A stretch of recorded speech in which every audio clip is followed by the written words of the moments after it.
kat rumah dia.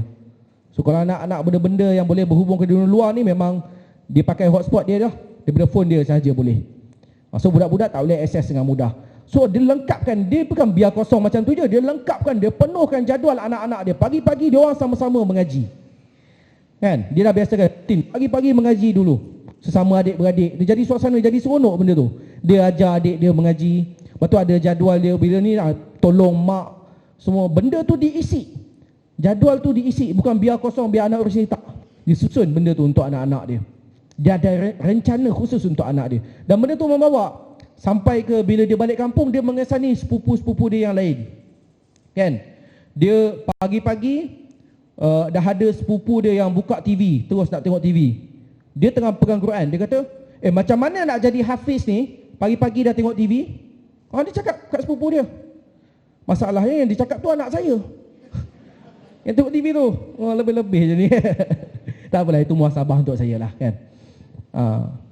So tengok macam tu. So pembudayaan tu kita hidupkan, syiar tu daripada dalam rumah, insya-Allah benda-benda ancaman luar ni tak akan mendominasi anak kita, sebab syiar tu, pembudayaan tu dah mendominasi mereka dulu. Jadi itu tentang tadilah budaya tadi, ya betul, adab semua diajar. So macam kita kata tadi, pembudayaan, pendidikan asasnya daripada dalam rumah tu sendiri, insya-Allah. Okey, jadi kita pergi ke soalan yang terakhir tadi, ya Umi, boleh? Okey, peringkat umur macam kita dekat sini, kan? Anak dah kahwin, dah ada jadi kan? Umi sendiri pun dah 15 cucu dah. 10 cucu lelaki, 10 cucu perempuan, 5 cucu lelaki. Dia terbalik, anak-anak tak ada cucu perempuan. Tak ada anak perempuan. Masuk cucu ramai perempuan. So masa ni lah nak balas dendam, beli skirt ke, pakai cekak ke. Nak pakaikan cekak dekat saya macam tak jadi kan. Dia jadi lain. So dia banyak balas dendam kat cucu dia lah. So sekarang ni untuk peringkat mak ayah ni, boleh lagi tak Umi jadi profas? Mungkin Umi nak kongsi sikit.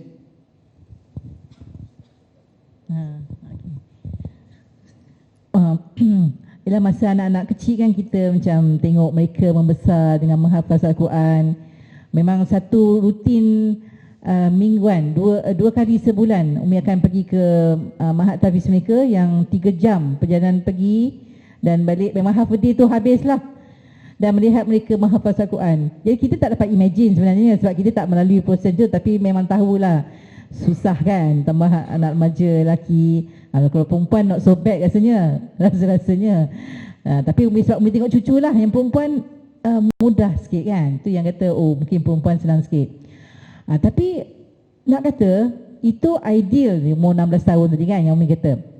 Jadi bila dah Umi dah pencen kan, Umi dah tak bekerja, dah involve dengan NGO, Umi ada banyak masa. Jadi Umi try kan. Selamanya kita suruh anak hafaz Quran kan. Bila jumpa je dekat Mahat, dah berapa juz? Rupanya mereka tension bila tanya macam tu. Kalau sebab dia akan dia assume kita nak compare dengan yang laju lagi kan. Padahal kita excited sebagai seorang ibu kan, nak tahu dah berapa juz. Jadi itu satu kesilapan lah. Umi kata kalau ada anak yang ramai yang hafaz Quran tu, tak payah tanya selalu sangat lah, sebab dia orang pun mujahadah kan nak menghafal Al-Quran ni. Jadi Umi telah terjebakkan diri untuk menghafal tu. At the age of 50 tahun, Umi cuba. Kata selamanya aku suruh anak hafaz Quran, macam mana katanya experience kan. Tapi sebenarnya Alhamdulillah boleh. Melalui buku teknik hafazan yang Dr. Syamil bagi formula tu kan. Jadi Umi nampak satu yang bukan mustahil. At whatever age, 50 tahun dan dengan proses yang istiqamah lah, maksudnya berjaya dapat 3 juz.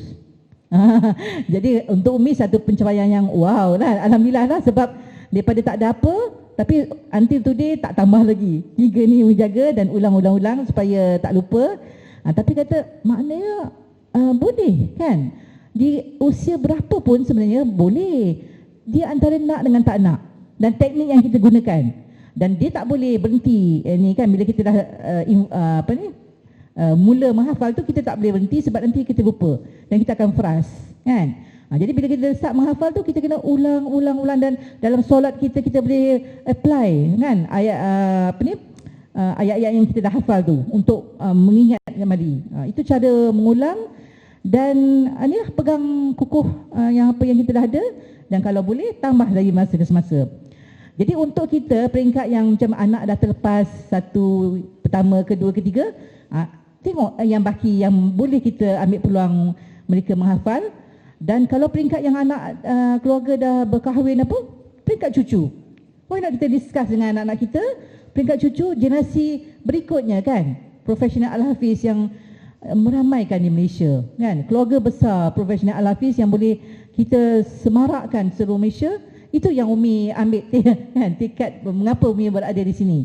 Nak beritahu agenda ni agenda bersama, bukan agenda Umi saja satu keluarga, tapi boleh dicapai secara bersama dan tidak mustahil at whatever age generasi sekarang akan datang dan seterusnya, insya-Allah. Okey, jazakillah Umi. Betul. Saya sangat setuju dengan apa yang Umi sampaikan tu. It's never too late to be a profas. Tak pernah ada istilah terlewat untuk jadi profas. Kami pernah bagi ceramah macam ni Kita bagi. Sebab tu saya salute pada puan tadi, pada ustazah. Bila kata kita dah ada kesedaran, so apa yang sekarang saya perlu buat, bukan apa yang sekarang anak saya perlu buat, itu kita, alhamdulillah, saya kata itu satu tindakan yang tepat. Saya pernah bagi, saya kata bila saya cerita pasal perubahan yang perlu anak-anak lakukan, ada seorang peserta tu datang, dia kata, ada tak kelas mengaji untuk orang dewasa? Sebab saya nampak kalau nak betulkan anak-anak ni, saya kena betul dulu. Saya kata subhanallah, betul. Ada yang datang macam kami buat PKP baru ni, kami buat kelas online. Ada yang datang tu umur 50 lebih dah, baru start Iqra. Tapi saya salute, saya kata tahniah. Sebab saya kalau dekat tempat encik pun, dekat tempat tuan pun, belum pasti lagi saya akan pergi kelas ni. Allah nak tengok, Allah tak nak tengok hasil. Allah nak tengok apa yang kita usaha sekarang. Kalau sekarang baru dapat kesedaran, Allah nak tengok apa yang kau buat sebelum aku tarik nyawa engkau. Apa yang sempat kita buat sekarang. Tak apa, kalau nak cerita mungkin tak sempat sampai jadi Al-Hafiz, tapi apa yang kita usaha ke arah tu, Allah nak tengok yang tu. Itu yang pertama sekali. Dan ada yang seorang tu dia usaha, dia kata dia sendiri nak cuba dulu. Dia pasang, setiap hari dia pasang. Ada yang seorang tu daripada Singapura, dia kata memang mencabar hidup kat sana, jadi seorang Muslim dekat Singapura. Dengan ditindasnya orang Islam, so nak dapat pendidikan pun susah. Jadi dia macam dia belajar Quran, dia dengar Quran tu setiap pagi, dia dengar, dia cuba ikut.